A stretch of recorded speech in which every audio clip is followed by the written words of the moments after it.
வணக்கம். கிறிஸ்தவ வட்டாரங்கள்ல பல வருஷமா, ஏன் ஒரு நூற்றாண்டுக்கு மேலாவே பெரிய விவாதத்தை கிளப்பிட்டு இருக்கிற ஒரு விஷயத்தை இன்னைக்கு நாம அலச போறோம். ம். அந்நிய பாஷை பேசுதல். ஆமா, அந்நிய பாஷை பேசுதல். இது நாம உலக அளவுல மதிக்கப்படுற ஒரு இறையியலாளரான ஜான் பைப்பரோட பார்வையிலிருந்து பார்க்க போறோம். நீங்க எங்களோட பகிர்ந்துகிட்ட அந்த வீடியோ உரையின் அடிப்படையில, பைப்பர் ஒரு போதகரா மட்டும் இல்லாம, தனிப்பட்ட முறையில இந்த வரத்தோட எப்படி போராடினார், இதை எப்படி புரிஞ்சுகிட்டாருங்கிற அவருடைய பயணத்தை நம்ம சேர்த்து ஆராய போறோம். ஆமா. இதுல சுவாரஸ்யமே அதுதான். பைப்பரோட நிலைப்பாடு அது ரொம்ப நுணுக்கமானது. எப்படின்னா? ஒரு பக்கம் இந்த வரம் அப்போஸ்தலர்களோட காலத்தோட முடிஞ்சிடுச்சுன்னு சொல்றவங்க இருக்காங்க. பைப்பர் அப்படிப்பட்டவர் இல்ல. சரி. இன்னொரு பக்கம் பரிசுத்த ஆவியால நிரப்பப்படுற ஒவ்வொரு கிறிஸ்தவரும் அந்நிய பாஷை பேசணும்னு சொல்ற பெந்திகோஸ்தே போதனைகள் இருக்கு. ஆமா, அதையும் அவர் ஏத்துக்கல. கரெக்ட். அதையும் ஏத்துக்கல. அப்போ இந்த 2 எக்ஸ்ட்ரீம் பாயிண்ட்டுக்கு நடுவுல அவர் இங்க நிக்கிறாரு, ஏன் அங்க நிக்கிறாருங்கிறது தான் இன்னைக்கு நாம ஆழமா பார்க்க போற விஷயம். சரி, அப்போ பைப்பரோட வாதத்தோட தொடக்க புள்ளியிலிருந்தே ஆரம்பிக்கலாம். அவர் தன்னோட திருச்சபையில இந்த வரம் எல்லா நேரத்திலையும் முக்கியத்துவம் பெறுவதில்லைன்னு சொல்றாரு. ஆமா. சில நேரங்கள்ல அது பின்னணிக்கு போயிடுது, அதுல அவருக்கு எந்த பிரச்சனையும் இல்லைங்கிறாரு. இதுவே கொஞ்சம் ஆச்சரியமா இல்லையா? ஏன்னா ஒரு வரம் இருந்தா அதை ஏன் பயன்படுத்தாம இருக்கணும்னு தோணும். நிச்சயமா. இங்கதான் பைப்பரோட முழு வாதத்துக்கும் அஸ்திவாரமே இருக்கு. அவர் கேக்குற கேள்வி அந்நிய பாஷை உண்மையான வரமா அப்படிங்கிறது இல்ல. அது உண்மையான வரம் தான் அவர் உறுதியா நம்புறார். ஓகே. அவர் கேக்குற கேள்வி அதனுடைய நோக்கம் என்ன? திருச்சபைய ஒரு கட்டிடம் மாதிரி பார்த்தான். போதனை, மேய்த்தல் மாதிரி சில வரங்கள் அந்த கட்டிடத்தோட அஸ்திவாரம் மாதிரி ரொம்ப முக்கியமானது. சரி. சூழ்நிலைகளுக்கு பயன்படுற ஒரு கூடுதல் பரிசு. ஆ. இதனாலதான் கொரிந்து சபையில அப்போஸ்தலன் பவுல் இந்த வரத்தை ஊக்குவிக்கிறத விட அதை கட்டுப்படுத்த முயற்சி செஞ்சார்னு பைப்பர் சுட்டி காட்டுறாரு. அந்த மேற்கோள் ரொம்ப சக்தி வாய்ந்தது இல்லையா? நான் அந்நிய பாஷையில 10,000 வார்த்தை பேசுறதை விட மத்தவங்களுக்கு புரியுற மாதிரி என் புத்தியோட 5 வார்த்தை பேசவே விரும்புவேன்னு பவுல் சொல்றது. கரெக்ட். அந்த ஒரு வசனம் தான் பைப்பரோட நிலைப்பாட்டை மொத்தமா விளக்கிடும். நோக்கம் தெளிவா இருக்கணும். நோக்கம் சபையில இருக்கிற மத்தவங்களுக்கு பிரயோஜனமா இருக்கிறது தான். தனிப்பட்ட அனுபவம் மட்டும் இல்ல. ஆமா, வெறும் தனிப்பட்ட அனுபவம் மட்டுமே முக்கியம் இல்ல. இதனாலதான் பரவலா இருக்கிற பெந்தேகோஸ்தே போதனையை அவர் நேரடியாவே எதிர்க்கிறாரு. நீங்க சொல்றது ஒருத்தர் பரிசுத்த ஆவியால நிரப்பப்பட்டிருக்காருன்னா அதுக்கு அடையாளம் அந்நிய பாஷை பேசுறது தானே சொல்றான் அந்த போதனைய தானே? அதை கொஞ்சம் விளக்க முடியுமா? ஏன்னா அந்த பின்னணி புரிஞ்சாதான் பைப்பரோட கருத்து எவ்வளவு வித்தியாசமானதுன்னு நம்ம நேயர்களுக்கு புரியும். கண்டிப்பா. சில பாரம்பரிய பெந்தகோஸ்தே சபைகள்ல அந்நிய பாஷை பேசுறது வெறும் பல வரங்கள்ல ஒன்னா பார்க்கப்படுறதில்ல. அது ஒருத்தர் பரிசுத்த ஆவியின் அபிஷேகத்தை பெற்றதற்கான முதல் கண்கூடான ஆதாரம்னு நம்பப்படுது. ஒரு அடையாளமா பாக்குறாங்க. ஒரு அடையாளமா பாக்குறாங்க. பைப்பர் இந்த இணைப்ப உடைக்கிறார். அந்நிய பாஷை பேசுறதுக்கும் ஒருத்தர் ஆவியால நிரப்பப்பட்ட கிறிஸ்தவரா இருக்கிறதுக்கும் நேரடி சம்பந்தம் இல்லைன்னு அவர் சொல்றாரு. இது பலருக்கு ஒரு பெரிய விடுதலையா இருக்கும். நிச்சயமா. ஏன்னா இந்த வரம் இல்லாததால தங்களோட ஆன்மீக வாழ்க்கையில ஏதோ குறை இருக்குமோன்னு குற்ற உணர்ச்சியோட இருக்கிறவங்க நிறைய பேரு.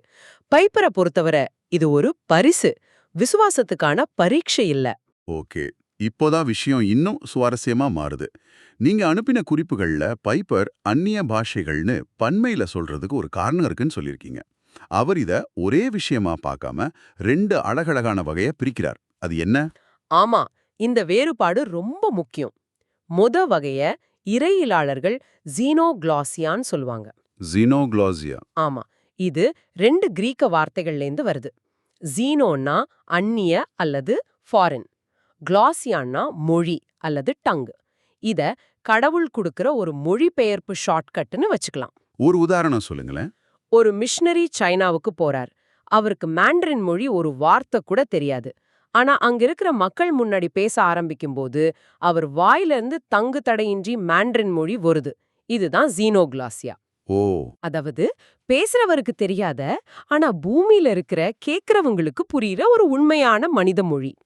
இது மாதிரி நடந்ததா கதைகள் கேட்டிருக்கிறதா பைபர் சொல்றார். சரி, இது முதல் வகை. இது ரொம்ப நேரடியானது, பிரயோஜனமானது, சுவிசேஷம் சொல்றதுக்காக பயன்படுது. ஆனா கொரிந்து சபையில நடந்ததா பவுல் விவரிக்கிறது இதை விட கொஞ்சம் குழப்பமானதா, தனிப்பட்ட அனுபவம் மாதிரில தெரியுது. அப்போ 2வது வகை என்ன? மிகச்சரியான கேள்வி. அந்த இரண்டாவது வகைதான் பைப்பரின் பிரகாரம் கொரிந்து சபையில அதிகமா புழக்கத்துல இருந்தது. அது ஒரு பரவசமான உச்சரிப்பு. ஒரு மனித மொழி இல்லையா? இல்ல, அது ஒரு மனித மொழி இல்ல. பைப்பர் அத தேவதூதர்களின் பாஷைகள்னு சொல்றார்.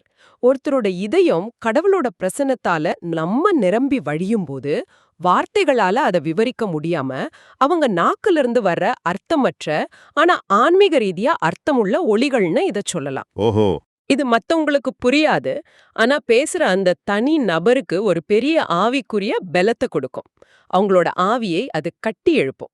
அப்போ ஒன்னு பொதுவான நன்மைக்காக, அதாவது வெளியாட்களுக்கு புரியறதுக்காக, இன்னொன்னு தனிப்பட்ட ஆவிக்குரிய வளர்ச்சிக்காக. இந்த வேறுபாட்டை புரிஞ்சுக்கிறது சபையில இதை எப்படி கையாளணுங்கிறதுக்கு ரொம்ப உதவும் நினைக்கிறேன். நிச்சயமா. ஏன்னா ரெண்டோட பயன்பாடும் வேற. ரெண்டுக்கும் ஒரே நியமம் பொருந்தாது. இந்த ரெண்டு வடிவங்களையும் பைப்பர் ஏத்துக்கிறதுனால இந்த விஷயத்த கருப்பு வெள்ளையா பார்க்காம அதோட நுணுக்கங்களே புரிஞ்சுக்க அவர் நமக்கு உதவுறார். சரி, அப்போ இதுக்கு ஒரு மதிப்பு இருக்குன்னு பைப்பர் ஒத்துக்கிட்டார்னா இதை எப்படி எப்ப பயன்படுத்தணும், குறிப்பா ஒரு ஞாயிறு ஆராதனை மாதிரி பொதுவான இடங்கள்ல இதோட பங்கு என்னவா இருக்கணும்னு அவர் சொல்றார். இங்கதான் பைப்பர் ரொம்ப நடைமுறைக்கு உகந்த பவுலோட ஆலோசனைகளை அப்படியே பின்பற்றி சில வழிகாட்டுதல்களை கொடுக்கிறார். இதுல முக்கியமான வார்த்தை வியாக்கியானம் அல்லது விளக்கம். இன்டர்பிரேஷன். ஆமா. அதாவது ஒருத்தர் அந்நிய பாஷையில பேசினா இன்னொருத்தருக்கு அத மொழிபெயர்த்து அதோட அர்த்தத்தை சபைக்கு சொல்ற வரம் இருக்கணும். அப்படி ஒருத்தர் இருந்தா மட்டுமே பொது சபையில அந்நிய பாஷை பேச அனுமதிக்கணும். ஒருவேளை அப்படி விளக்கம் சொல்றதுக்கு ஆள் இல்லைன்னா? ஆள் இல்லைன்னா பேசுறவங்க தங்களுக்குள்ளேயே அமைதியா கடவுள்கிட்ட பேசிக்கணும்னு பவுல் சொன்னதா பைப்பர் சுட்டி காட்டுறார். ஏன் அப்படி? ஏன்னா விளக்கம் இல்லாம எல்லாரும் அந்நிய பாஷையில பேசினா வெளியில இருந்து வர்ற ஒரு அவிசுவாசி உள்ள நுழைஞ்சா என்ன நினைப்பார்? இவங்களுக்கெல்லாம் பைத்தியம் பிடிச்சிருக்குன்னு நினைப்பார்னு பவுல் எச்சரிக்கிறார். ஆமா, அது சபையோட சாட்சிக்கு கேடு விளைவிக்கும். கரெக்ட். சபையோட சாட்சிக்கு கேடு விளைவிக்கும். அதனால ஒழுங்கு ரொம்ப முக்கியம். அப்போ சில பெரிய ஆராதனை கூட்டங்கள்ல ஆயிரக்கணக்கான பேர் ஒரே நேரத்துல அந்நிய பாஷையில உணர்ச்சி வசப்பட்டு பேசுறத அவர் ஆதரிக்க மாட்டார், அப்படித்தானே? நிச்சயமா மாட்டாரு. அப்படி ஒரு கூட்டு பரவச நிலையில எல்லாரும் அந்நிய பாஷை பேசுறதுக்கு புதிய ஏற்பாட்டுல எந்த ஆதாரமும் இல்லைன்னு பைப்பர் தெளிவா சொல்றாரு. அப்போ அதுக்கு சரியான இடம் எது? இதனாலதான் இந்த மாதிரி வரங்கள் செயல்படுறதுக்கு பெரிய கூட்டங்களை விட சின்ன சின்ன குழுக்கள் தான் சரியான இடம்னு அவர் நம்புறாரு. அங்கே ஒருத்தர் பேசும்போது மத்தவங்களால கவனிக்க முடியும், வியாக்கியானம் செய்ய முடியும், ஒரு ஒழுங்கு இருக்கும். இது சபையோட ஆரோக்கியத்துக்கும் வெளியாட்களை வரவேற்கிற ஒரு சூழலை உருவாக்குறதுக்கும் ரொம்ப அவசியம்னு அவர் நினைக்கிறாரு. நான் பைப்பரோட கருத்துக்களை மதிக்கிறதுக்கு ஒரு முக்கிய காரணம் அவரோட நேர்மை. இவ்வளோ இறையியல் ரீதியா ஆழமா பேசிக்கிட்டு திடீர்னு ஆனா நான் உண்மையே ஒருபோதும் அந்நிய பாஷை பேசினதா நம்பலன்னு அவர் சொல்ற இடம் உண்மையிலேயே நம்மள உழுக்குது. ஆமா. அது ஒரு பெரிய தலைவரோட நம்ப முடியாத அளவுக்கு வெளிப்படையான ஒரு ஒப்புதல் வாக்குமூலம். ஆமா. இந்த ஒரு விஷயம்தான் அவர் சொல்ற மத்த எல்லா கருத்துக்களுக்கும் ஒரு பெரிய நம்பகத்தன்மைய கொடுக்குது. இது ஏதோ புத்தகத்துல படிச்சத மட்டும் அவர் சொல்லல, அவரோட சொந்த வாழ்க்கையோட போராட்டத்தையே நம்ம கிட்ட பகிர்ந்துக்கிறார். ஆமா, ரொம்ப சமீபத்துல நடந்த ஒரு அனுபவத்தை அவர் சொல்றாரு. ஒரு நாள் காலையில யூதா புத்தகத்திலிருந்து சில வசனங்களை மனப்பாடம் பண்ணிட்டு இருந்தப்போ அவருக்கு திடீர்னு அந்நிய பாஷை வரத்துக்காக ஜெபிக்கணும்னு தோணிருக்கு. பல வருஷமா இத பத்தி போதிச்ச ஒருத்தர் இன்னமும் அதுக்காக ஜெபிக்கிறாரா? என்ன கேட்டார்? ஆண்டவரே, எனக்கு இன்னும் அந்நிய பாஷை பேச ஆசையா இருக்கு, அந்த வரத்தை எனக்கு தருவீங்களான்னு கேட்டதா சொல்றார். வாவ்.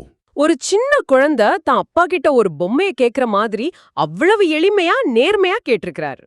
இது மட்டும் இல்ல, கடந்த காலத்துல அவர் செஞ்ச முயற்சிகளையும் அவர் ஒளிவு மறைவில்லாம சொல்றாரு. கார்ல தனியா உட்காந்து அனர்த்தமில்லாத சில ஒலிகளை எழுப்பி பார்த்ததாகவும், ஆனா உள்ளுக்குள்ள அது உண்மையானது இல்லைன்னு தனக்கு தெரிஞ்சதாகவும் சொல்றாரு. அது ரொம்ப சக்தி வாய்ந்த ஒரு இடம். ஏன்னா சில சபை குழுக்கள்ல இப்படித்தான் செய்ய சொல்லி அழுத்தம் கொடுக்கறதா நம்ம கேள்விப்பட்டிருக்கிறோம். கரெக்ட். அந்த நேர்மை தான் நம்மள அவரோட இணைக்குது. அப்புறம் கடவுள் அவருக்கு கொடுத்த பதில் தான் இந்த முழு உரையாடலோட உச்சக்கட்டம். என்ன பதில் கிடைச்சது? கடவுள் அவருக்கு ஒரு சாதாரண இல்லைன்னு பதில் சொல்லல, மாறா வார்த்தைகள் இல்லாம ஒரு உணர்வா, ஜான் பைப்பர், நான் உனக்கு வேற வரங்களை கொடுத்திருக்கேன், உனக்கு போதிக்கிற வரம் இருக்கு, மேய்க்கிற வரம் இருக்கு, நீ அந்நிய பாஷை பேசுறவங்கள வழிநடத்துன்னு சொன்னதை அவர் உணர்ந்ததான் சொல்றாரு. வாவ். ஒரு நிமிஷம் இல்லைங்க, இது ஒரு ஆழமான இறையியல் பார்வை. அதாவது எல்லாருக்கும் ஏன் எல்லா வரங்களும் கிடைக்கிறது இல்லைங்கிறதுக்கு இது ஒரு அழகான விளக்கம். ஆமா. கடவுளோட நோக்கம் தனிநபர்களை விட ஒரு சமூகமா இருக்கிற திருச்சபைய பற்றியது. மிக சரியா சொன்னீங்க. கடவுள் திருச்சபையே ஒரு உடம்பு மாதிரி பாக்குறாரு. உடம்புக்கு கண்ணு, காது, கை, கால்னு எல்லா உறுப்புகளும் தேவை. எல்லாமே கண்ணா இருந்தா எப்படி பார்க்கறது மட்டும் முடியும்? முடியாது. அதே மாதிரி சபையோட நன்மைக்காக கடவுள் அழகழக ஜனருக்கு அழகழக வரங்களை பகிர்ந்து கொடுக்கறாரு. அதனால தனக்கு ஒரு செங்கினேந்து வரம் இல்லைங்கிறதுக்காக அவர் குற்ற உணர்ச்சியோட இல்ல. மாறா பரலோகத்துல இருக்கிற தன் தகப்பனோட ஞானமான முடிவுக்கு தன்னை ஒப்பு கொடுக்கறாரு. 1 கொரிந்தியர் 12ல பவுல் கேக்குற கேள்விய அவரும் கேக்குறாரு. எல்லாரும் அந்நிய பாஷை பேசுறாங்களா? இல்ல. இது ஒரு தோல்வி இல்ல. இது கடவுளோட திட்டம். சரி, இவ்வளவு தூரம் நாம பார்த்ததை வச்சு பைப்பரோட இறுதி நிலைப்பாட்டை எப்படி தொகுத்து சொல்லலாம்? அவர் அந்நிய பாஷை பேசுறத ஆதரிக்கிறாரா இல்லையா? குழப்பமா இருக்க. அவர் கண்டிப்பா ஆதரிக்கிறாரு, ஆனா நிபந்தனைகளோட. ஓகே. அவர் இத ஒரு முதன்மையான வரமா பார்க்கல. அதோட விசித்திரமான தன்மை காரணமா அதுக்கு அளவுக்கு அதிகமான முக்கியத்துவம் கொடுக்கப்படுதுன்னு அவர் நினைக்கிறார். புதிய ஏற்பாட்டுல அது ஒரு மையமான வரமா சித்தரிக்கப்படலங்கிறது அவர் கருத்து. கடவுள் உங்களுக்கு அந்த வரத்தை கொடுத்தா சந்தோஷமா ஏத்துக்கோங்க. ஆனா பவுல் சொன்ன ஒழுங்குமுறையோட மத்தவங்களுக்கு பயன்படுற மாதிரி அதை பயன்படுத்துங்கன்னு சொல்றாரு. ஆனா தனக்கு அந்த வரம் இல்லன்னு கடவுள் உணர்த்திட்ட பிறகும் அவர் தொடர்ந்ததுக்காக ஜெபிக்கிறதா சொல்றாரு. அது ஏன்? அதுதான் அவரோட மனத்தாழ்மையோட அழகு. ஒருவேளை கடவுள் தம் மனச மாத்திக்கலான்னு அவர் சொல்றாரு.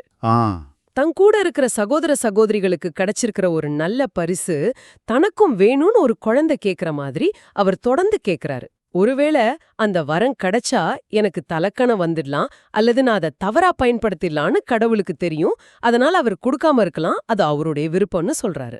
சரி.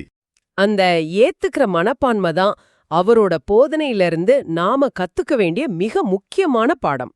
சரி, நீங்க பகிர்ந்துகிட்ட இந்த மூலப்பொருளிலிருந்து நாம கத்துக்கிட்ட சில முக்கிய விஷயங்களை தொகுத்து பார்க்கலாம் இல்லையா? சொல்லுங்க.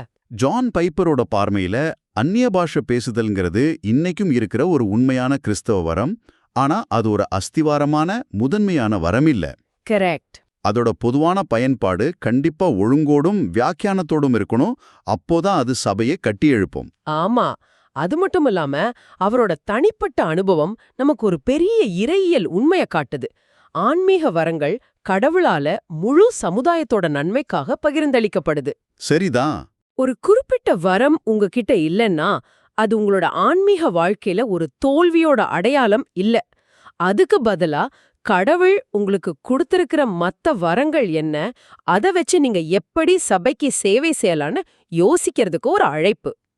இறுதியா நீங்க சிந்திச்சு பார்க்கறதுக்காக ஒரு கேள்வி. பைப்பரோட பங்கு அந்நிய பாஷை பேசுபவர்களை மேய்ப்பதுன்னு கடவுள் உணர்த்தினதா பார்த்தோம். இது ஒரு முக்கியமான கேள்வியை எழுப்புது. ஒரு திருச்சபை சமூகம் தனிநபர்களோட அசாதாரணமான உணர்ச்சிபூர்வமான ஆன்மீக அனுபவங்களுக்கு எப்படி இடம் கொடுக்கிறது, அதே நேரத்துல சபை ஒழுங்கு, தெளிவான போதனை, வெளியிலிருந்து வர்றவங்களை வரவேற்கிற ஒரு சூழல், இது ரெண்டுக்கும் நடுவுல எப்படி ஒரு சமநிலையை உருவாக்குறது? இதை நீங்க யோசிச்சு பார்க்க வேண்டிய ஒரு கேள்வி.